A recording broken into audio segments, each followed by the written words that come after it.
A change of government means a change of office for more than 500 MPs and staff. Labor is moving out of the opposition wing of Parliament and into the Beehive and Bowen House, while National is moving the other way, and it's all taking place at Parliament this weekend. Our political reporter Sarah Robson went to find out what goes into making all that happen. Around Parliament, there are boxes stacked up in offices and corridors, and there are pieces of art and other fragile items wrapped up in bubble wrap. They're all clearly labelled with colour-coded stickers for their new destination, the Beehive, Bowen House or Parliament House. Even the pot plants get labelled.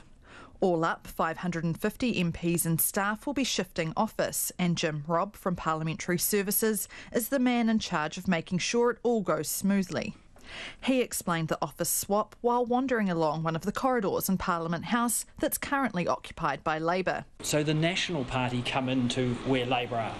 Traditionally, the government of the day occupy the Beehive with the ministers, and the primary opposition party have the top floor of Parliament House, and they keep filling Parliament House down through the lower floors until they all get in. So all of Labor will come out of these offices, and all of National will come out of both the Beehive and Bowen House and fill in here. Mr Robb says more than 10,000 boxes have been brought in for the move, not to mention countless rolls of bubble wrap.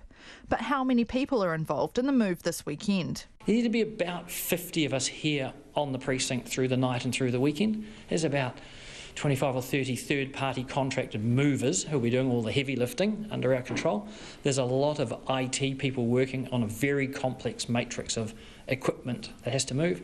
The teams of security staff reprogramming everybody's access, recovering keys, and just imagine how many keys there'd be. And what happens if a box gets lost? We'll find it.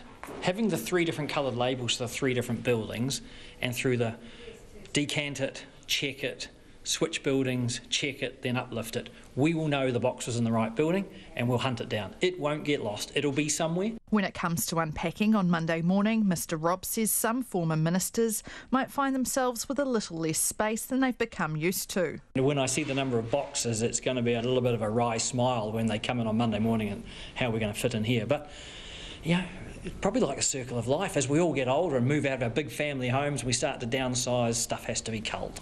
A new office won't be the only change some MPs are dealing with. Many also find themselves with a new job.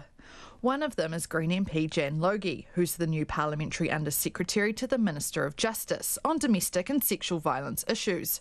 But she admits she's still working out just what that entails. You know, I came in my maiden speech talking about my commitment to changing our culture of violence in this country and putting victims of domestic and sexual violence centre in our decision making, and I'm so absolutely stoked to be able to get a chance to do that. Do you know about resourcing? I don't know the details yet. And some MPs with new jobs will have a pay rise to go with it.